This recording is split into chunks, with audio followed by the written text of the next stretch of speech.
So wonderful and lovely to be here today on this gorgeous day in El Sobrante with you all to talk about what's next and how we came together and how collaboration is that gold, is the magic.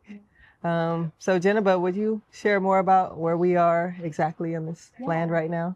Right now, we're in peri-urban El Sobrante, California, just north of Oakland. Mount Tam is there to the west looking over us, and we're at Agroecology Commons Incubator Farm. How about we start by introducing ourselves? I'm Adriana, and I'm Kelly Carlisle. I'm the founder and executive director of Acta Non Verba Youth Urban Farm Project. I'm Jennifer Kilgore. I am a co-director and co-founder of Agroecology Commons. And I'm Allie Anderson, co-director and founder of Feed Black Futures. Also a board member of Acta Non Verba. Yeah. Also a board member of Feed Black Futures. And I'm a board member of Agroecology Commons. Look at us. Oh, networked. Great to be here with y'all. I haven't seen you in person in a while. And yeah, I want to hear and learn about some origin stories and what seeded these relationships and how are they blooming. I feel so interconnected to all of you. I came up to the Bay, I guess season 1 of the pandemic, unfortunately, 2021, and was invited up here by a community partner to continue our work, and got the chance to meet all of you and had some great conversations with Kelly and Jennifer and our work at Feed Black Futures. So originally we started feeding system impacted mamas and caregivers from Black and Indigenous growers. And one of those people was Acta Non Verba. And I got the chance to meet with Kelly and got some sage wisdom about what it takes to build a team and be integrated into community. And then we started supporting our folks and going through Agroecology Commons farmer training. So our work is incredibly dependent on the health of these 2 individuals specifically, but the health of the organization and the communities that they've created. So I run Acta Non Verba Youth Urban Farm Project. We have 3 farms in the city of Oakland that are run by young people, age 5 to now 25. Acta Non Verba has been around for almost 15 years now. The young people plant, harvest, and sell the produce that we grow, and 100% of the profits are placed into individual savings accounts for them that can only be used for educational purposes. Agroecology Commons has a farmer training program, and once people go through the farmer training program, it's 9 months. We go to different farms from Fresno to Sebastopol, just to Berkeley and all around the Bay Area, Bay Area farmer to farmer training. After that, people have access to our farmer mobilization offerings, which is one, the incubator farm where we're at today, or an apprenticeship where both the apprentice and the apprentice host are paid. And the last option is a seed grant, where if you have an idea for a project, you can get some funding to get that started, or if you already have a project, we can offer you some grant funding to get it moving. So how does collaboration make your works more impactful? So we at Feed Black Futures started by getting food to people, mostly Black mamas who are system impacted by the carceral system, and supporting those folks in growing their own food. And it's because of Black and Indigenous farmers like Kelly's farm, Acta Non Verba, Mr. Will Scott's farm down in Fresno that we're able to feed our folks, but we also support them in growing their own food. And Jennifer and her team at Agroecology Commons run the Bay Area Farmer to Farmer training program. And a lot of our members that are new into farming have been incredibly inspired and have learned so much from the farmers that they are in community with. And some have even started their food business. One farmer that comes to mind, her name is Miss Victoria Deal out in Sacramento. We were getting her food from Ujama, or Farms to Grow, who is a Black farmer in our community named Nelson Hawkins, and we put her through, or facilitated her way through the BAFT training. And now she runs her own farmer training program, runs her own program with youth called Seat to Skillet, and works with youth in the Sacramento area, mostly foster youth. And now we're currently in the process of trying to get her a home base, a place so she can steward land. But it's really because of farmers like Kelly, farmer training, people that run farmer training programs like Agroecology Commons, that we were able to support our community and seeing themselves as part of the food ecosystem. I'm very curious what questions you would have for one another that could deepen your connections, deepen collaborations. Yeah, what questions would you ask one another to go deeper? I want to know, like, if money and time weren't a factor at all, like, how do you envision your respective organizations, like, running and functioning? Oh. Let's get right to it. Oh. I'm glad you asked. I've been dreaming of this my whole life. Well, I have a dream and a vision of basically a compound that is, housing, services, grocery store for mothers and their children, that connects to library, education, schools, all the grades and things like that, so that there's a one-to-one pathway directly from home to education. And you have to go through education to get anywhere else, to get to the park, to get to anywhere else. So that's my vision. With all the money in the world and all the capacity, I would build that. Okay. I got into this work because I left a job. I left a job at a desk, and the land really called to me, and it was like an ancestral calling to farm and to have relationship with the soil. And I think a lot about how the land, especially for Black people, is like the scene of the crime as it relates to the impacts of chattel slavery and sharecropping. And it was my relationship and me becoming more intimate with the land that really healed me. And so many of our folks have either been inside prison, or their loved ones have been inside. 1 out of 2 Black women have a family member who's been incarcerated. And to take the burden that capitalism and historical trauma and every day-to-day trauma puts on our people, so they can live a life of their own design, is the goal. And to me, that has been facilitated through food and land work. And for many of our people, them being in relationship with food and food production and healing the trauma of having land taken from them, either themselves or their grandparents or their great-grandparents, and being in right relation with that is something that has gotten me together. And so many of our people are dealing with CPS and surveillance and police violence and carceral violence. And I would love to, in a world where there was, just take that burden off them of like where they're getting their next meal, or if they're able to pay rent that month, and support them in like resting and healing. I'm curious about how you all are approaching your work with the recent election results. How you're approaching the election results in your work and in your shared work together. I've learned a lot this year about myself and my reaction to crisis. I am my father's daughter, and I am, hardened by the U.S. military. And when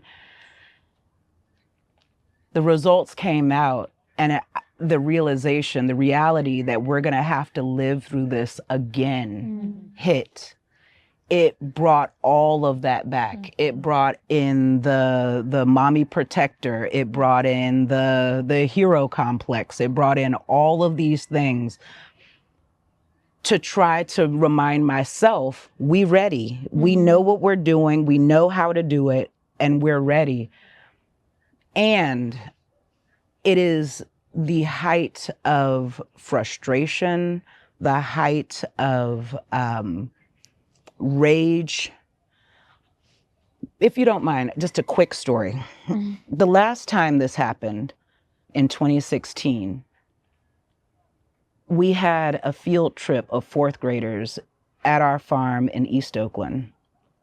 And as we were there and the kids were composting and playing and asking questions and whatnot, ICE showed up in 2 giant vans and just started wailing on this door. They kicked in the door, and it was a group of, a mixed group of fourth graders. There were Latino kids, there were Black kids, it was all kinds of kids, and children actually lost their shit. They actually started crying. Teachers had to take kids out.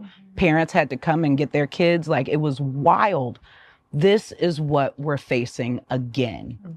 This is what's on my mind. So the election happened. I'm enraged. I refuse to let anybody see me cry about this. But what tears I'm not shedding are being channeled into action. And that action is for the children of our communities. When I think of that question, I think about Fannie Lou Hamer and Freedom Farm Cooperative and how she said food is a political weapon. And, if you have greens growing in the backyard, a pot of gumbo, no one can push you around and tell you what to do. And yeah, it's our Black women leaders who have taught us about self-determination.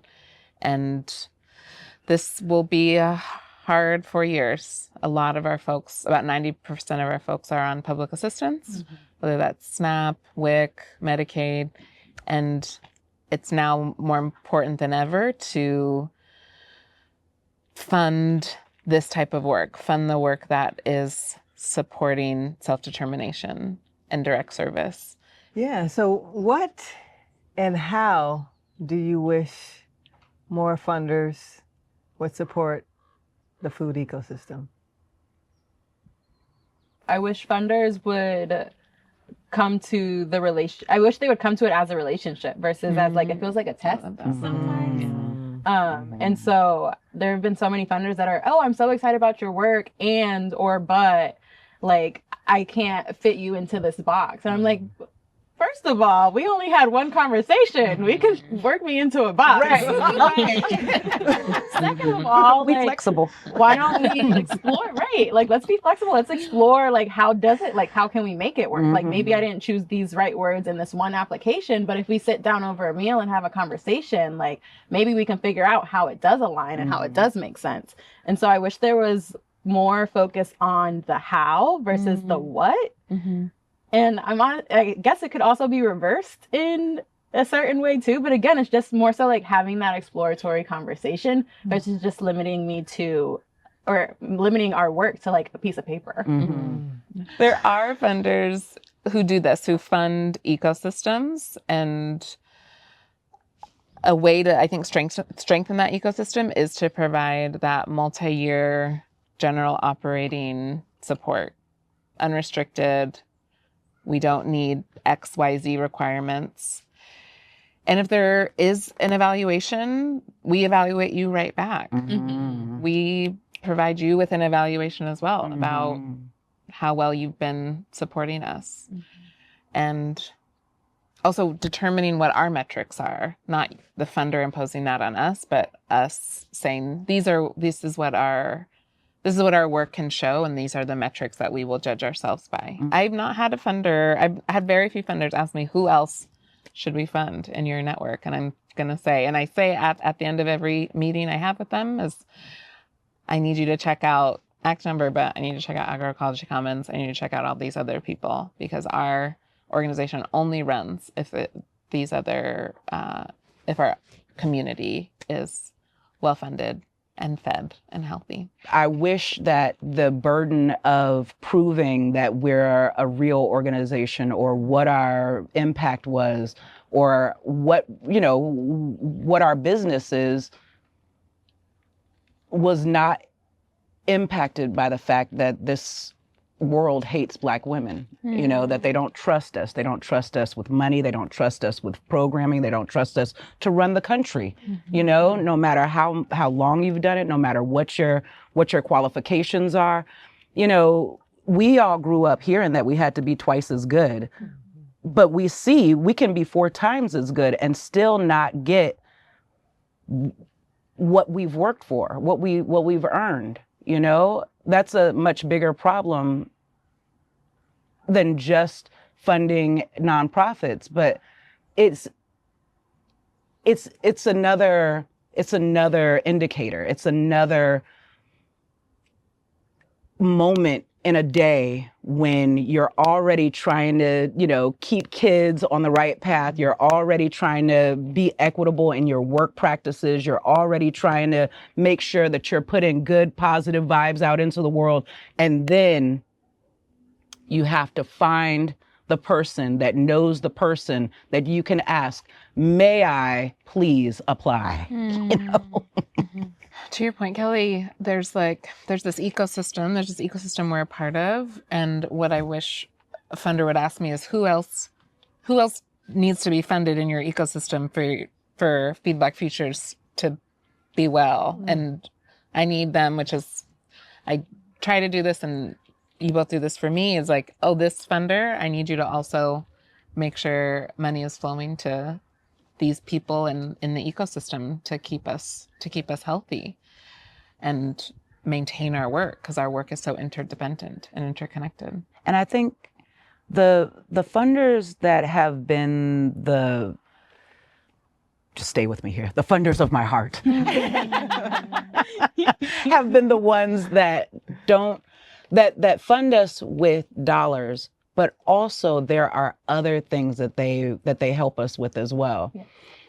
When we first started Acton Verba, we got to be a part of a new nonprofit cohort that helped us get in with financial planners and all these different trainings around what restricted versus unrestricted funding was, all these different things that even how to talk to the media, all these things, not just dollars, but also the other things that that organizations need to make them work. Yeah, I think funders need to remember that they are part of the ecosystem. It feels like they have their own ecosystem and their own gates, like they're the Oz behind the curtain. But it's no, come out here, come grow food with us, I'll make you some tea.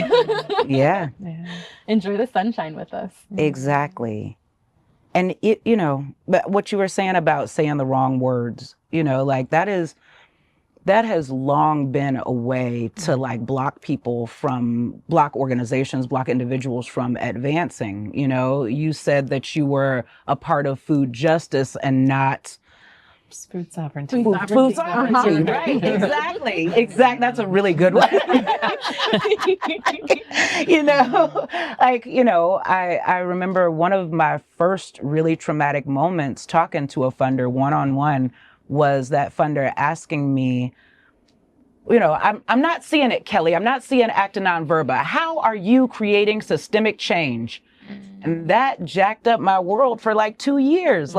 How are we creating systemic change? Forgetting that we're working with 5-year-olds, you know what I mean? Right. Forgetting that we are working with schools with 5-year-olds and making systemic change from the moment they're able to pick up a pencil, what I mean? The return on investment won't be tomorrow. Exactly. It'll be exactly. In 10 years maybe, but it'll be a return. So the future. My favorite. When y'all dream about the future, what do you see? What do you hope to see for our food ecosystem, our community ecosystems, our community food ecosystems? what do you hope to feel and see? I just want to see more neighborhoods, communities, counties, cities, whatever scale,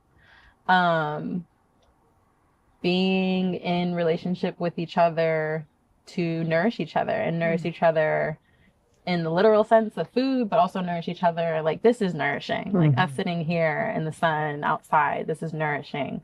How can we have a slower pace and get more things done at the same time? Yeah, I'm like, why do we have all this AI and we're working harder? I'm like, let's work less. How can we work less and be outside more? That is all I will ever dream of for the future. I want to see community-controlled food ecosystems, ecosystems that are for the people, of the people, by the people, and land returned to Black and Indigenous people. Like, capitalism drives us apart and silos us into our desks and computers, and then like the solution is community. Yes. And I am only as healthy as this person next to me as this person next to them. And what food and land work does, it's like creates those communities. And I am dependent on the health of my community. And this work, like, there's no liberation without it, without community. Yeah. I'm so grateful to be in community with y'all. You too. Yeah, this is an epic group. Yeah. This is a dream. This has been such a beautiful, beautiful time together. And I want to thank each of you just for being out here and being honest and frank and intentional and storytelling and passionate. And I'm so looking forward, we're all looking forward to what the future has in store for us and how delicious that will be. Yes.